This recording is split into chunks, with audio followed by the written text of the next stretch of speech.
It's the Full Court Press with Eric Franson and Jason Walker. Welcome back to the to the show that we're doing right now. Following the local teams, breaking down the biggest games with in-depth analysis and team interviews. There's going to be much higher expectations, sense of awareness of what we bring to the table. Join the show by calling into 435-752-1069 or text 435-339-0321. It's the Full Court Press. Rose, and yes! Caught! Touchdown! They did it!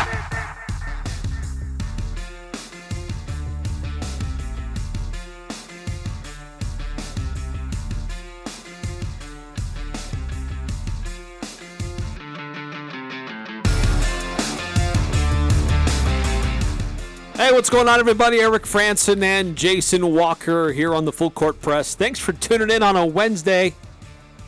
106.9 FM, 1390 AM, The Fan. Also streaming online on our website, 1069thefan.com. And you can find us on the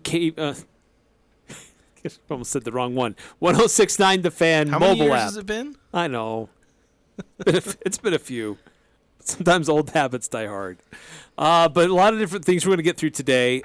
We haven't really touched on the Utah Jazz yet with their fall camp underway now. Some reactions from Coach Hardy, Colin Sexton, some of their comments about what this team is looking like and how things are moving forward for the team. So some early reactions to the Utah Jazz. Donovan Mitchell with some interesting comments that he made in Cleveland after a practice there. It has us kind of scratching our heads. But we're also going to get into Utah State and BYU, just our predictions for Thursday's game. We will have a very shortened show tomorrow, but today's going to be the things that we predict will happen in the game. Beyond just the score itself, how we think the game might play out. And love to get your predictions as well. 435-339-0321 for those of you who'd like to chime in. Love to get your score predictions, how you think the game's going to play out tomorrow down in Provo between Utah State and BYU. The old wagon wheel, where will it stay for the foreseeable future? Will it be in Provo? Will it be in Logan? And love to get your reactions to that and what you've seen so far out of the Utah Jazz and what you've seen so far out of the NFL. Early part of the season, 3 games in, early surprises, both good and bad, to the start of the NFL season because there clearly have been some surprises, both good and bad, at the start of this NFL season so far. So a lot of different things on the docket today. Continue to remind you also about the other things coming up this weekend. And there just a note that there is a different venue for Logan High football on Friday. It will be at Utah State University when they host Green Canyon. So we got that confirmed yesterday. Had our technical people up there testing equipment today to make sure Jason can have a solid broadcast. Yeah, and you actually get video, and I'm not doing it from my phone, and, should be a fun broadcast. Should be a fun game. I know both teams are kind of in a bit of a slump right now. They're both looking for some positives, so hopefully, one team will come out of it with a positive. Unfortunately, one team will continue Thank to you, go Captain down, Obvious. One team technically has to win. Team will win. Actually, that's not true. When I was a junior at Davis, we tied our first game. Oh, really? Yeah. 0-0 tie. It's not something you see every day in high school football. Although it was because they called the game early, because the lights weren't working. Oh. So they called it at halftime. Just because it was kind of still light out at halftime, but they're like, let's just end it now and go home. I remember a game a few years ago. I believe it was Bear River involved. Can't remember. May have been another school. I can't remember which one it was, but they were it was a game somewhere along the Wasatch Front. It wasn't a game here in the Valley, but there was a nasty thunderstorm that rolled in, and we had all these delays, And the game was kind of out of hand anyway. And it was third quarter, and they called the game. But the game had been played, enough of the game had been played so they could call the game and declare a winner and a loser. So it would officially go on a record as a win or a loss. And I can't remember what that threshold was, but it's somewhere in the third quarter that if the game's pretty well decided in the third quarter and there's weather and it doesn't look like it's going to let up, you can call the game and declare a winner and a loser. Yeah, I can't remember if that tie ended up officially being on the record because it was at halftime, but I mean, both coaches agreed to it. So I don't know exactly how that, of course, it was a tie. So it's not like one team won. So maybe I should go back and look at those standings. It was 2011, I think. Would have been. I'm dating myself. Way back when. I know, way back. I'm dating myself young in this instance, not dating myself old. That's true.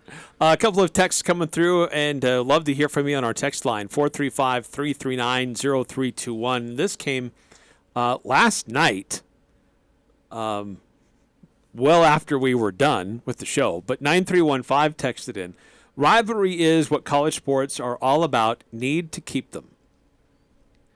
Yeah, it's one of the things that makes it really fun. We had a long conversation about this yesterday. Just how big rivalries are to this sport and how that kind of makes college sports unique to other professional sports because they tend to lack these kind of rivalries, especially more recently. We've had professional rivalries in football and baseball and basketball, but they're not quite there and not there at least to the same degree. And in college sports, they stuck around, but I guess they're going the same way that the professional rivalries went. Yeah, I mean, there's some professional rivalries. Like in baseball, you got the Yankees and the Red Sox. That's historic. It's pretty much the only one that's really, maybe the White Sox and the Cubs. That one's still... Well, it's more Cubs and Cardinals is up there. Yeah. It's like the Dodgers and the Padres has kind of developed more. Yeah, I know the so Dodgers last and of a Giants while. was still some... Dodgers and Giants. A couple of people got in a fight, but again... I don't know. Maybe it's not as much into baseball, but I know in basketball you used to have the Lakers Celtics, which is, I don't know, kind of still around, but does anybody really care anymore other than the fact they're just the two big market teams and they tend to be good? But what other rivalries are there in NBA? It's a good point because in the NBA, players move so much. Yeah. It's hard to get those deep-rooted us versus them. Because the guy that was part of your squad is, a few years later, he's going to be part of the other squad. So, yeah, it gets different. It was like a big deal when Ray Allen went to the Heat. Like the other guys in the Big Three at Boston wouldn't talk to him for a while. And that doesn't happen anymore. I think what you said is a big reason why the players just keep moving. And so there's no, you're not rooted in a team. It's just, there's players. Yeah. That's why people are fans of players now more than they are teams. And I'm starting to I'm going to have to keep track of two players who aren't on my team that I kind of like still. I'll have to keep track of them and my own team. I know what my team's going to be doing this year. It won't be hard to keep track of. It's like, how much they lose by this one. Oh, that's nice. Yeah. There aren't a lot of... it used to be the Bulls and the Pistons, but that's, it's gone by the wayside. That's not really much of a rivalry anymore. Yeah, and then... We don't really have a lot of modern rivalries in today's NBA. Yeah. And in the NFL, like I said, it wasn't too long ago that the Steelers-Ravens rivalry was pretty heated. They were both good, but then kind of stopped. Patriots-Dolphins. That's never really been a rivalry to begin with. A little more one-sided. Yeah, because it's just, of course, I've kind of been in the Tom Brady era where nobody in the AFCS was really a rival, except for 3 years of the Rex Ryan Jets, where it was kind of heated because the Jets were good. But other than that, it's every now and again the Dolphins would beat the Patriots, and the Bills did it a couple of times in 20 years. But, those weren't really rivalries. So the Cowboys used to be kind of rivals with the 49ers because they meet in the NFC title game every year. Now, I don't think there's any animosity between those two franchises other than the 60-year-old fans who were fans during the 90s. Yeah. Yeah, but when you look at college sports, basketball or football, there are rivalries, historic, deep-rooted rivalries up and down those sports. Yeah, they'll legitimately hate each other. The Duke North Carolina is a fantastic basketball rivalry. Here we've had 100 years almost of the BYU Utah rivalry, and just go like every state has one pretty much, and they're slowly going away. Yeah, it's sad. It's sad. And this Utah State BYU rivalry is going away for a while. I'm sure it'll be back in some form, although they'll play each other, but it's going to be pretty irregular from my perspective. Yeah. With BYU going to the Big 12, there's going to be increased pressure on them to play other Power 5 programs in their non-conference or other G5 schools that help their quote-unquote help their resume for the college football playoff. Yeah, Utah State will oftentimes, kind of with the case with Utah, is that they're too good to be a cupcake game, and they're not good enough to be a resume win. I think that's a big reason why Utah hasn't scheduled Utah State, and it's why BYU is going to avoid scheduling Utah State. There's no benefit for winning, and there's every disaster possible if you lose. No, that's a great way to describe that. Yeah, I know. It's so articulate. A couple more texts coming through. 4781. Donovan proved that he wanted out. Now he's going to start playing defense? What a chump. Dude needs to learn some humility. Maybe Rudy dunking on his butt going to teach him a lesson. Yeah, when does Cleveland play Minnesota? I haven't looked that up. I don't know. That'll be interesting. Yeah, that will certainly be interesting. Because I hadn't thought about Rudy playing Donovan, which it will most likely happen. The Donovan saying he was going to play defense, it made every Jazz fan in the world roll their eyes because we've heard it before. In fact, I looked up an article from last preseason and found a quote about Donovan Mitchell saying he was going to play more defense, basically. He's like saying, I can do it on the offensive end, but picking it up defensively as well, I think that will be huge. Okay, so here's what he said. From September 2021, the year of our Lord 2021. Okay, here's what he said in September, year of our Lord 2022. See if it's much different, or this is just kind of rote. This is just what he does. This is what he says. It's just part of his preseason routine. It's not the ability. I can play defense. I know that for a fact, and I haven't shown that, and that's what I'm looking forward to do here. And, the top 5 defense, I'm not here to bring that down to 6, 7, 8, 9. We're here to, if not go 5, 4, 3, or 2, or 1. So finding ways to do that, and it starts with a little thing. It's just attention to detail, keeping my man in front, being there, making the extra effort to contest. So I know that audio is kind of hard to hear because of the way that the interview was conducted. But really the heart of it is here at the beginning. I can play defense. I know that for a fact, and I haven't shown that, and that's what I'm looking forward to do here. And yeah, I know I can play defense. I haven't shown that, but that's what I'm looking forward to do here. Yeah, that's the one that made its rounds around the internet. It's a lot like the one from 2021 where it's like, I can do it on offense, but, I do more on defense. And the thing is, I don't blame Donovan Mitchell too much for saying that because it's the same thing every other NBA player does, every year. And in every sport, you can see this in the NFL too, where there are these training camp things that just happen. Things people say, things people do. I suddenly had a song pop in my head, games people play. I won't torture you by attempting to sing it, but thank you. But anyway, just back on topic, just they're going to say these things, and it's just like every offseason, and we're seeing it now. You go on Twitter, and there's videos of workouts of NBA players doing workouts like, so-and-so is going to be a problem this year. I saw one about Rudy Gobert, Rudy and D'Angelo Russell are going to be a problem because they ran a pick-and-roll drill together. T-Wolves practice, like, okay, sure. If that's all the evidence you need, like their entire Twitter accounts based off that kind of stuff.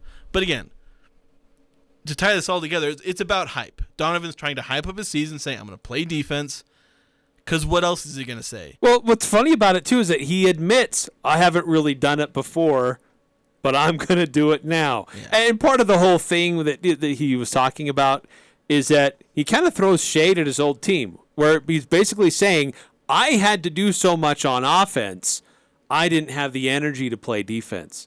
But here, I got other guys who can carry some of the water offensively, and I got some dudes who play on defense, so I can help on both sides. Yeah, because the Jazz were so offensively starved with 20-point per game Bojan Bogdanovic and all-star point guard Mike Conley and sixth man of the year Jordan Clarkson and like 7 guys who can shoot 40% from 3. Yes, the offensively talent-starved Utah Jazz, everybody. I think they had no other options. Come on. Yeah, it's just... And I don't think he's really throwing shade at the Jazz as much as people will make it out to be. But it is a little annoying to hear these comments.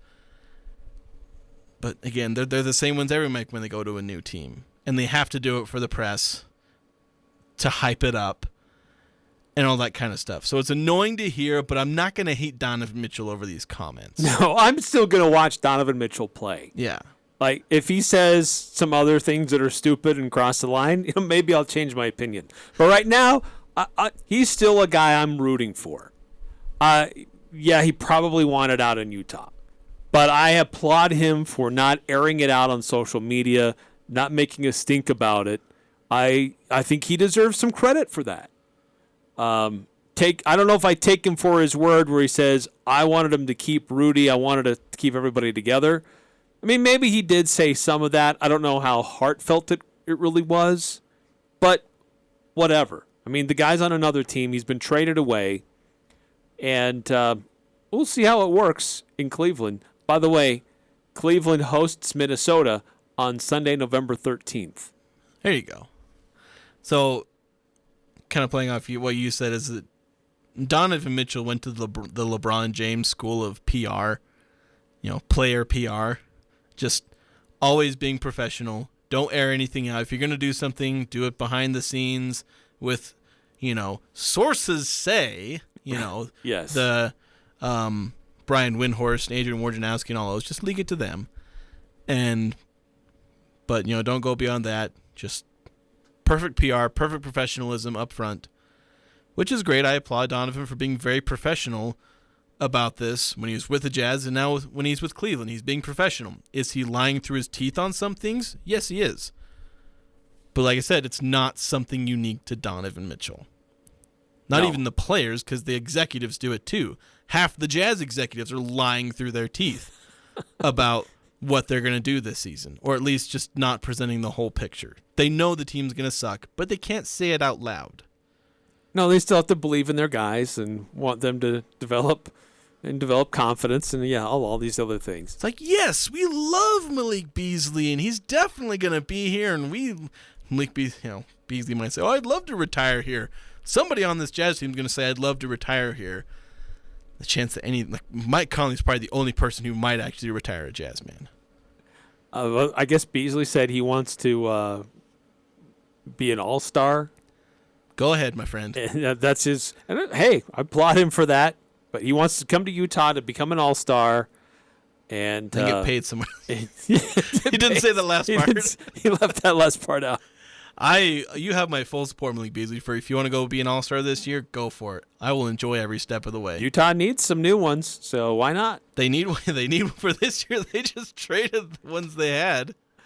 And Mike Conley's around, but he was lucky to be all-star that one time. Yeah, he was an alternate. He was like a second or third alternate. That's true. There's some injuries. Guys holding out. A couple more texts coming through. 3935. A score prediction. Well, not really. A question. Sorry. A score prediction, then a question. I got to get it right. The score prediction came in first. BYU 35. Utah State 10. Which, by the way, that would be well below what the over-under is being projected for this game. If I'm not mistaken. Point total? Yeah, point total. I thought the point total was like 60? 60 and a half? Yeah, it's at 60. Dang, that's a lot of points. Must not be confident in BYU's defense. And then follows up with the 3935 follows up with the question: is this USU's conference championship? It's the game that everyone's going to want to win the most this year. I think if Utah State won this game and lost the rest of the year, they'd still be okay with it. Because then our expectations are like 3 or 4 wins. So if we only undershot them, we only got 2. But we beat BYU. We ruined their season. Well, technically the answer is no. But I I think understand. he knows that too. I think I understand the sentiment and the feeling behind the question. But it is a big game. And I've said this many different times. The Boise State game at the end of the year should be viewed bigger, but it won't be. The fan base will always hold on to what happened in the BYU game more so than what happened in the Boise game. The Boise game means more for your conference. And heck, if they turn some things around and come down to it where they're winning a couple of games, going into that final game and win it, very well could mean a bowl opportunity. I'm not going to say it's going to win them the Mountain Division. I think Air Force is probably going to be a little tough to beat and surpass. But that Boise game should mean more. That should be the big game on the schedule that people get up for the most. Yeah, and that's been the case for several years. I think you're spot on as far as when you look at conference implications and how that plays into what our season goals are consistently, winning the division, the conference championship, and getting a good bowl. The Boise game has always meant more in that case. But we've just finished having our conversation about how big rivalries are, and BYU's the rival. Yeah, that's true, because we know the Boise game will still be on the schedule in the future. This series will not. It's going away. So it does mean a lot, and it should. It should mean a lot. Yeah, and I think especially this season it means more, because last season, it wasn't huge because we started going downhill, but then by the end of the year, we kind of just forgot the fact that we lost to BYU and Boise because we were doing so well. So it wasn't that big a deal because we were getting to the conference championship. But given that this year that conference championship's looking really far away and a very distant possibility, this does feel like it means more because, and as kind of 3935, excuse me, while I attempt to read, it kind of becomes a conference championship because the actual conference championship is just so far removed from the possibility of everyone's minds that this becomes that new one. If you get this, then there's at least some success that you can wring from this season, as opposed to what we expect that Utah State's going to end up going like 4-8. So getting this one would mean even more because of the context of what's going on right now. Yeah, very true. Very good point. 435-339-0321. If you want to weigh in your predictions for the game tomorrow night, not just the score, but how you think the game will play out. We'll hear more about the Utah Jazz as their training camp is underway. A couple of practices in the books. What is the coach saying? What are some of the new players saying? And then looking at the NFL through their first 3 weeks, what are the surprises so far, both good and bad? We'll discuss those coming up on the Full Court Press. 435-339-0321. Crystal Vision, the 2-time gold medal winner in Best of Northern Utah, just got back from a Las Vegas buying show. They were able to see and buy the newest eyeglass frames, styles, and trends for 2023. Stop in today and check out what's new in the eyeglass frame world. Remember to take in your current prescription and let Crystal Vision fit you into a new look. Nobody has the style and fashion to choose from like Crystal Vision on 14th North or online at crystalvision.com. Elements has delicious lunch specials, 2 for $30, or the new soup, salad, and bread special for just $10. It's tasty and quick. Elements lunch menu is full of scrumptious items prepared with a personal touch. Wood-fired pizzas are an excellent choice that include barbecue chicken and the bee's knees. The fresh battered halibut fish and chips with seasoned fries is always a hit. And don't forget the fan favorite Munster burger, casual or professional. Open Monday through Thursday, 11:30 to 8 p.m. and Friday and Saturday, 11:30 to 9 p.m. Visit theelementsrestaurant.com for reservations today. Life is hard, so making sure you find that perfect woman is important. You need someone that will be by your side through the good and the bad. Once you have found her, show her that she is special with a beautiful diamond ring from Jerix. Yes, it is all about the romance. At Jerix, you won't find a more intimate setting. Where you purchase the ring might not be as important as who you choose to marry, but it's pretty close. Jerix Fine Jewelry. Make it special. Make it Jerix. Cache Valley Ear, Nose, and Throat, the Allergy Clinic, and the Hearing Aid Center are now located in Providence, and Cache Valley's newest and most up-to-date medical clinic located at 2245 North, 400 East in North Logan, just south of Cache Valley Hospital. The entire staff and Dr. Benyon, Blotter, and Robinette look forward to helping you and your family at this state-of-the-art medical facility. Cache Valley Ear, Nose, and Throat is now located in Providence, and their new office at 2245 North, 400 East in North Logan. Go to CacheValleyENT.com for details. Most insurance products, including SelectMed, are accepted. Advanced Heating and AC, the two-time gold medal winner in Best of Northern Utah. They're teaming up with Carrier Heating and Cooling. Carrier provides you the best furnace units available, and now's the best time to buy a new unit before the weather turns Cache Valley cold. Financing options are available. Turn to the experts at Advanced Heating and Carrier. Advanced Heating and Air Conditioning, 752-7272, or stop by their showroom west of DI and online at advancedheating-ac.com. We're not comfortable until you are. Advanced Heating and Air. Thermo Fisher Scientific is hiring for their manufacturing, distribution, and warehouse team. And that's great news for anyone seeking a rewarding career. Thermo Fisher offers positions across multiple shifts, competitive compensation, health benefits, paid time off, bonuses, and an excellent work environment. Help Thermo Fisher make the world healthier, cleaner, and safer. Visit job.thermofisher.com and search Logan. Thermo Fisher Scientific is an equal opportunity employer.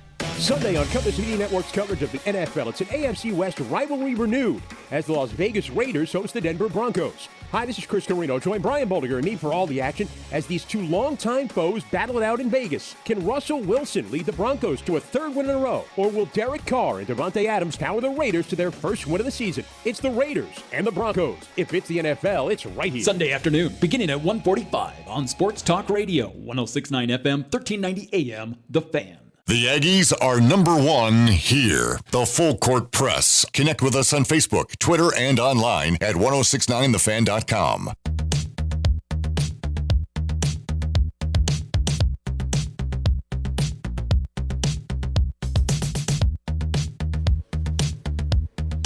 Valvoline Instant Oil Change is where you can find Valvoline Synthetic and Valvoline Max Life oil for your vehicle. Plus, it's a great place to get in and out quickly. They're right across from Angie's, and they're open every day of the week at 695 North Main in Logan. Yeah, so we were talking about some NFL teams that have moved, teams that have changed their names.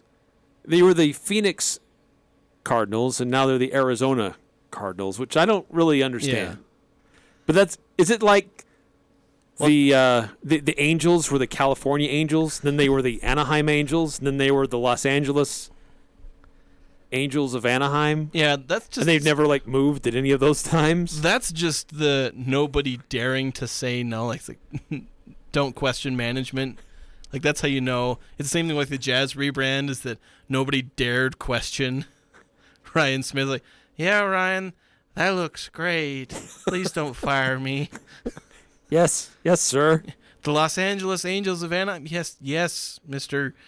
Owner, Angels. I don't know who it is. Please don't fire me. By the way, before we continue, I had heard this may be happening, but I've heard that some local sports news. Green Canyon Baseball's head coach, Coach Eborn, has stepped away. And so Green Canyon looking for a new head baseball coach. Think I know the perfect man for the job. Me. No, definitely not. Definitely not. Definitely not. I quit baseball in the third grade. So kind of a surprising turn of events there for Green Canyon. But getting back to your texts, your predictions for Thursday night, Utah State at BYU. Pre-game coverage here on The Fan will start at 4:30 tomorrow afternoon. And then as soon as the game is over, back on the air with Aggie Call here on this station and on KVNU. Opportunities to take your calls, your texts and reactions to the game as it plays out. But today we're focused on predictions, how we think things might play out in Provo. 435-339-0321 if you want to weigh in. 9315 with a prediction. USU 17, the BYU 13. Very BYU low scoring game. BYU in lowercase letters. Yeah, I wouldn't expect it to be that low. If it was like 37-33, I might believe it. Although that would require Utah State scoring 37 points, which is less believable. Because you'll hear about my thoughts on how well Utah State's offense will do against BYU. Yeah, we'll give our predictions and what we think how the game will play out.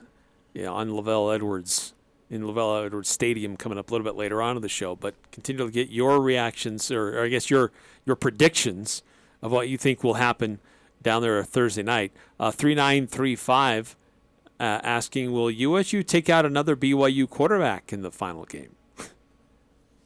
Maybe. BYU's had like everybody else get injured, so might as well add the quarterback to that. I sure hope not. Yeah, I hope not too. You don't want to see people get injured. No, I never like to see that, no matter who the team is. I'm always a fan of funny trends, but this doesn't quite fall under funny trend. Yeah. Unless he like rolls his ankle walking off the field.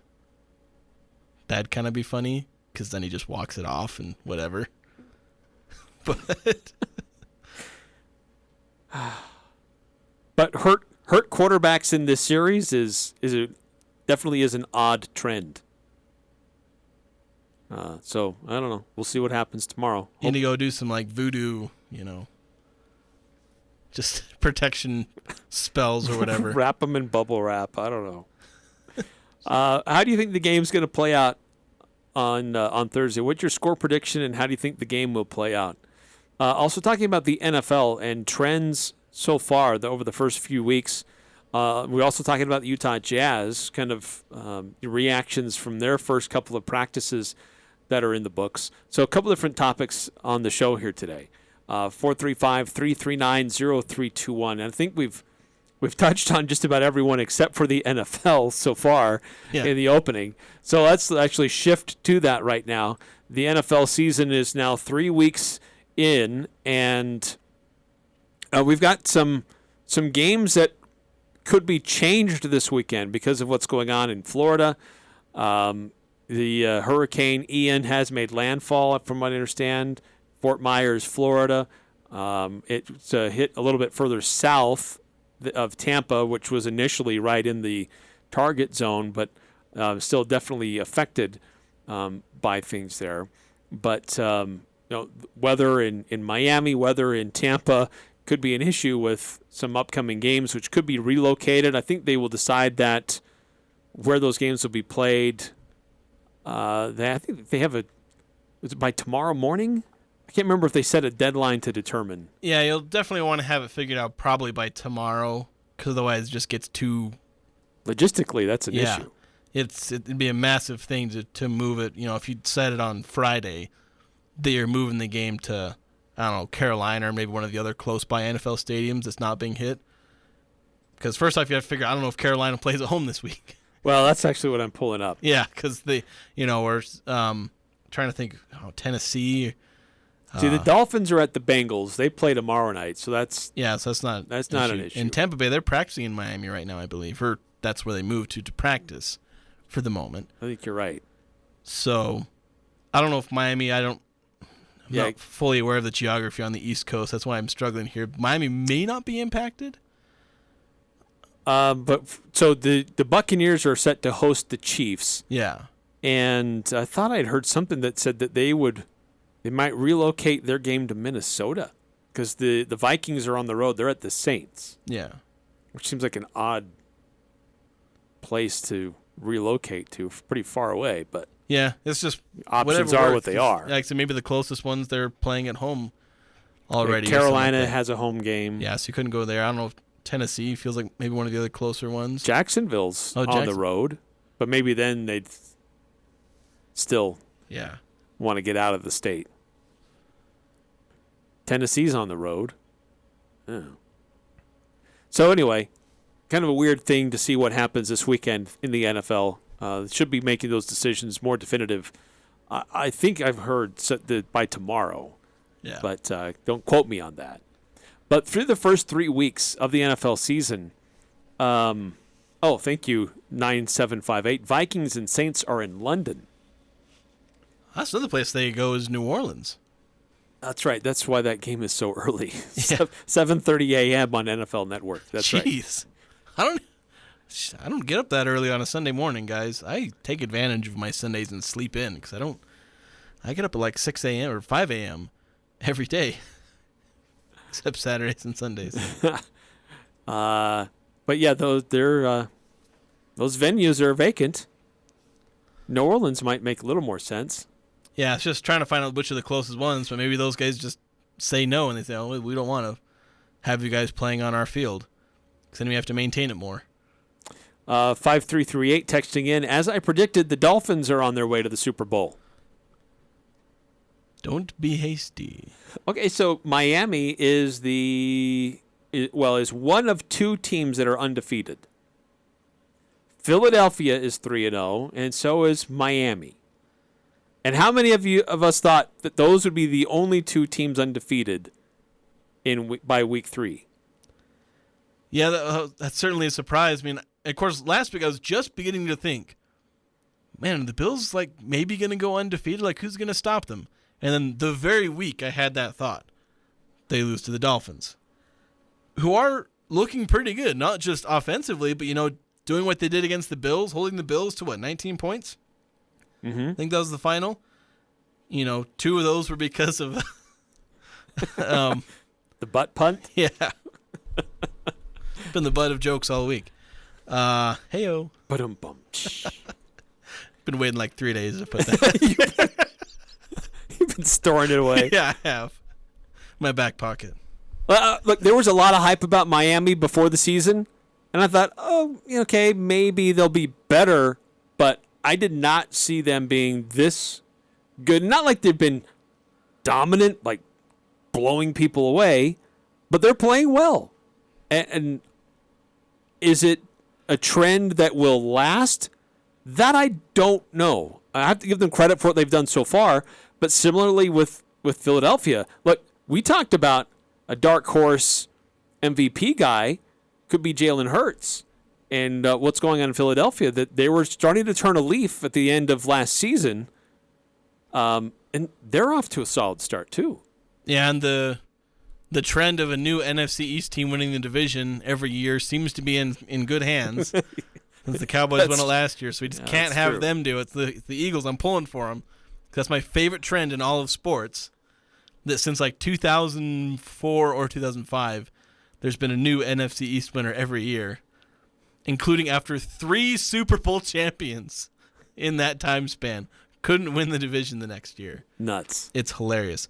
The Eagles, they're playing well. I think it's because, Jalen Hurts is outplaying everyone's expectations. They feel like maybe he was, not quite as good as he's played. And Tua's kind of the same way. An interesting thing when you look at both these guys. Tua, underrated as a quarterback before the season. Jalen Hurts, same thing. What did both of those teams do this offseason? They went and got weapons. Yeah. Dolphins add Tyreek Hill. Eagles add A.J. Brown. They're giving their quarterbacks weapons. So are the quarterbacks aren't, Patrick Mahomes and Aaron Rodgers, but they have really good weapons. And so they can do good things. And what are the teams like the Chiefs and the Packers doing? They're letting all their weapons go and saying, we're just going to let our quarterback do whatever, do everything. How's that working out for them? Right, trying to develop other guys and hope that they can eventually get there. Yeah. It's not doing great so far. Bill Belichick, his strategy is basically he's taking it back to 2001, where he has his young quarterback and he puts a defense around him and a run game and no wide receivers. He's trying to basically build his dynasty back the exact same way he did it before. It's not working because it ain't 2001 anymore. The new formula very much is, and it's only a slight difference because before it was just have a great team around your quarterback. Well, how you build a great team around your quarterback is a little different. You want dynamic wide receivers as part of that. Wide receivers used to not be nearly as important. They were just eye candy. They put up big numbers, but they weren't really necessary to winning a Super Bowl team. See also the New England Patriots and even the Packers went through when they won a Super Bowl, and the Ravens and a bunch of other teams. You didn't necessarily need superstar wide receivers, but now it's feeling like you kind of do. Right. Kansas City had several. Yeah. The Rams had one. Gosh, he was the offensive MVP. Yeah, he's a Triple Crown winner. Yeah. So it's like you're starting to need these superstar wide receivers, whereas you used to not be able to. And the guys who are adding superstar wide receivers around maybe their mediocre quarterback, well, they don't look so mediocre now because they're throwing to really good wide receivers. Somehow this seems like a very interesting correlation to something happening in Logan, Utah. Maybe. That's a possibility. It's a possibility. Happens when you lose your superstar wide receiver. Well, your quarterback can't throw anymore, apparently. Yeah, it's a little more of a struggle. So, it's certainly for me, Miami and Philadelphia as the only two undefeated teams so far, that's one of the surprises in a positive way. Look, I talked about Hurts before the season, thought he would take that next step and be one of the leaders in the NFL, and so far he has been. I didn't buy the Miami hype early, but I should be buying it now. And then on the flip side, kind of a disappointing surprise for me would have to be the Raiders, a team that both you and I looked at as a dark horse Super Bowl team. Derek Carr as a dark horse MVP. And now they're nowhere near that right now. See, I'd add to that a little bit. Obviously, I agree with the Raiders, but the AFC West, that was expected to be like the greatest division in the history of divisions, military included. Like, that was going to be the bee's knees. It was going to be this dogfight. All the great teams, like they'd be the division winner if they were in any other division. And the Raiders have not been good, as you just pointed out. The Chargers are 1-2, just got spanked by the Jaguars. I know, injury to Herbert, and he's struggling with his ribs. Why he was even in that game late is Yeah, so you can maybe make some excuses. I'm still kind of high on the Chargers. The Broncos are somehow 2-1. They might be the worst 2-1 team I've ever seen in my life. And could have been 3-0 had there been better trust, maybe we should say that, in Russell Wilson in week one. Probably deserved to be 0-3, especially since like they've not even been playing difficult teams. So it's like, how are you not doing this well? Like, we thought this was the team. All they needed was a quarterback. And what did they get? They got who we thought was one of like the top 10, at least top 10 quarterbacks in the league, a guy who's been argued as maybe top 5 at some point in his career. Throw him on there, still mostly in his prime. The prime's kind of getting extended for NFL quarterbacks. He's like 33, I think. So, still can do his thing. And they're just not. They're not playing well on offense. They're doing pretty solid on defense. But it's like Drew Lock never left. You still can't move the ball. They went 3 and out like 9 times in their last game. I don't know, who were they playing last week? I forgot. I've already moved on. Yeah. Oh, yeah. It was the 49ers. Oh, right. And the 49ers did as much to lose that game as anything. Yeah, so it's just like, I don't know, the AFC West has just been a huge disappointment.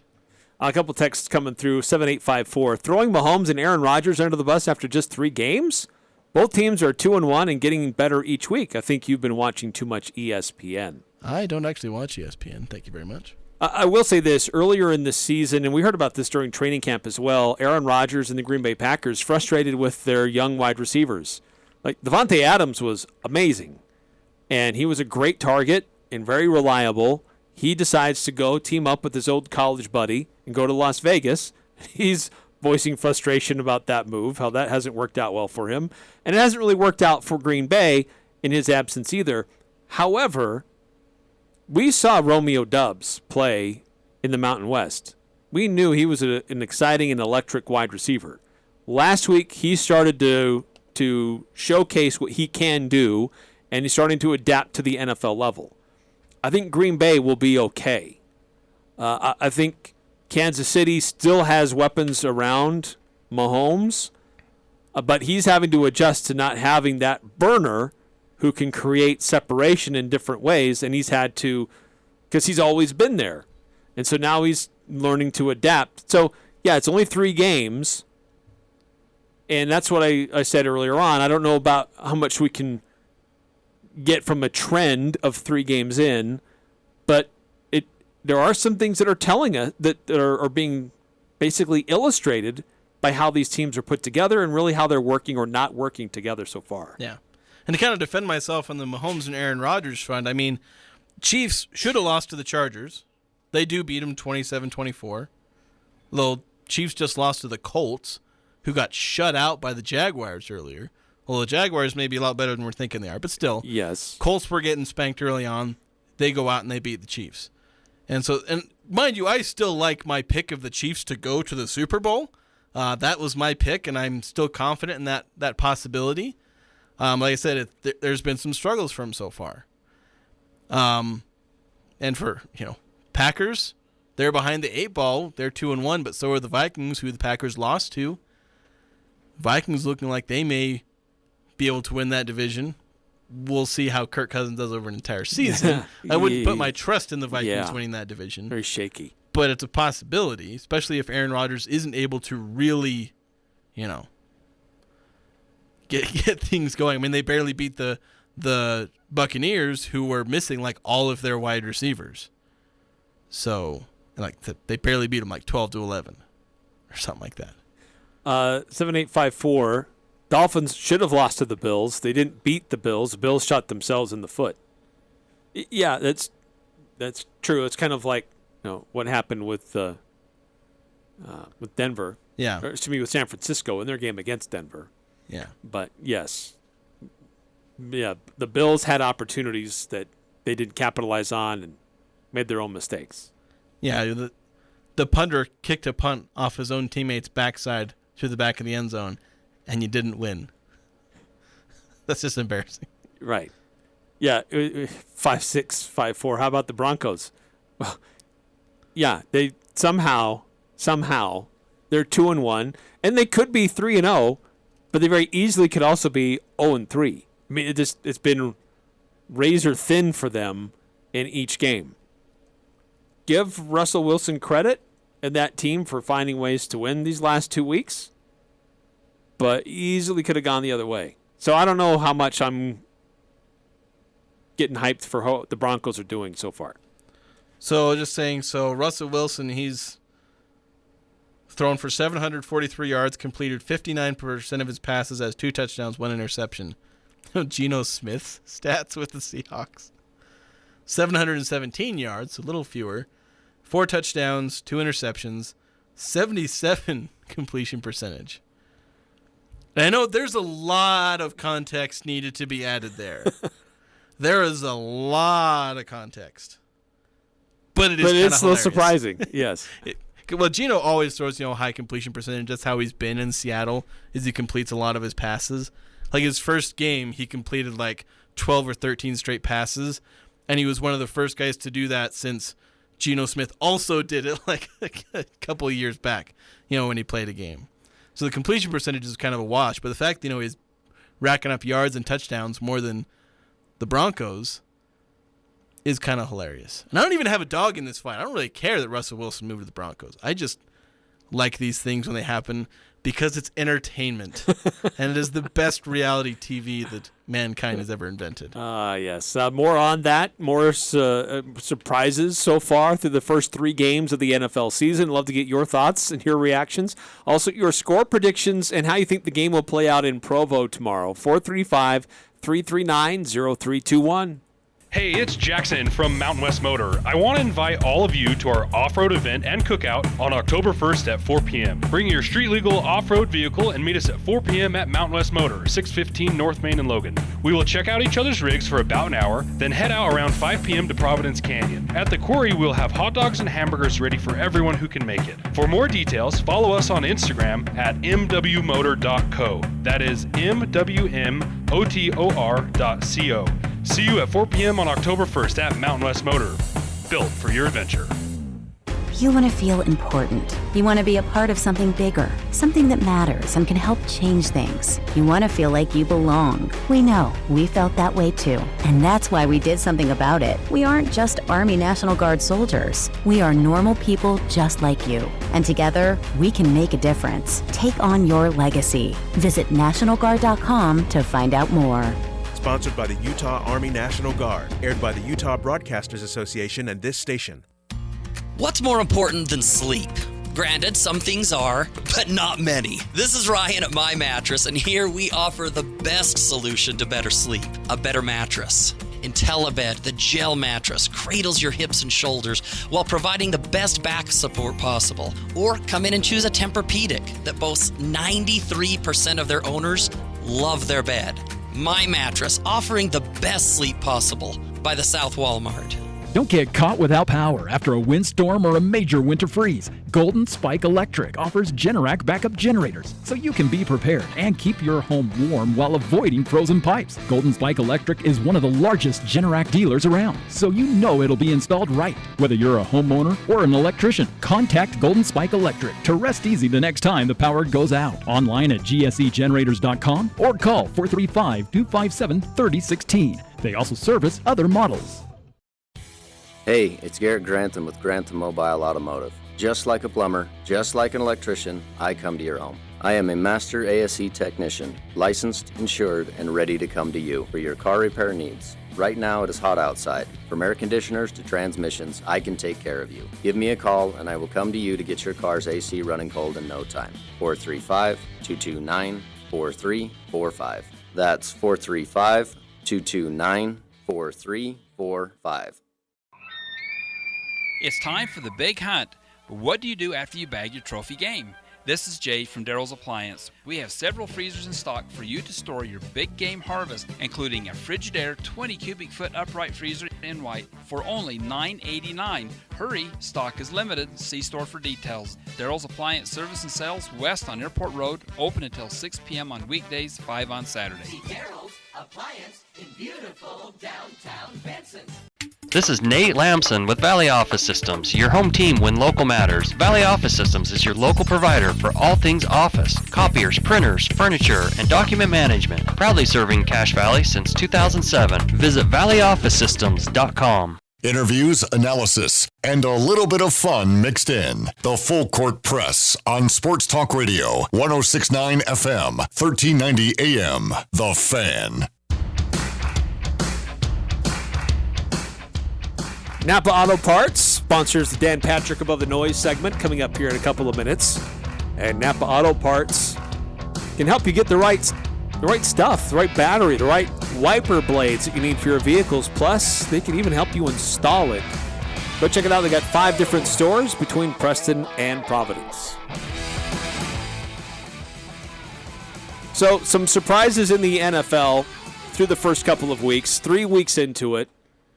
We'll continue to share those thoughts. Next hour, we'll get into our predictions, how we think things will play out in Provo tomorrow.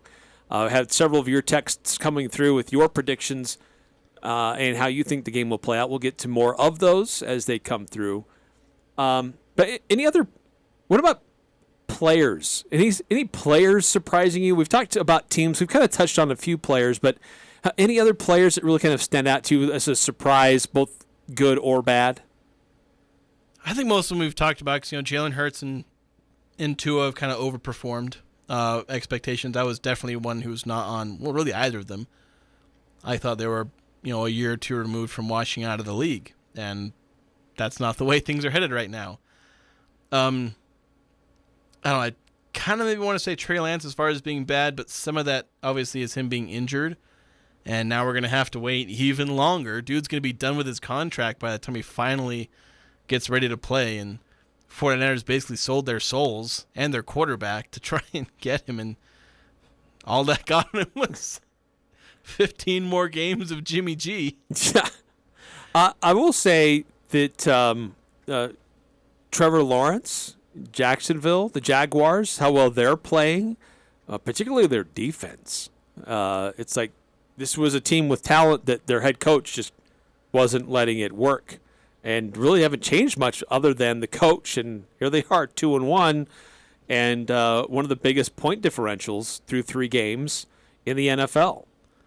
And I will say that there's been a bit of a surprise too with what's going on in Dallas. Cooper Rush, suddenly everybody's all excited about the backup quarterback and how he's doing. I don't know. Again, I don't know how sustainable that really is. None of you saw what I just did because this is radio, but I rolled my eyes about 3 times because the Cowboys are just like how much talk they get. Like there's no quarterback controversy. They're paying Dak like $45 million a year. And it's not like Cooper Rush is out here having huge games. They barely beat the Giants.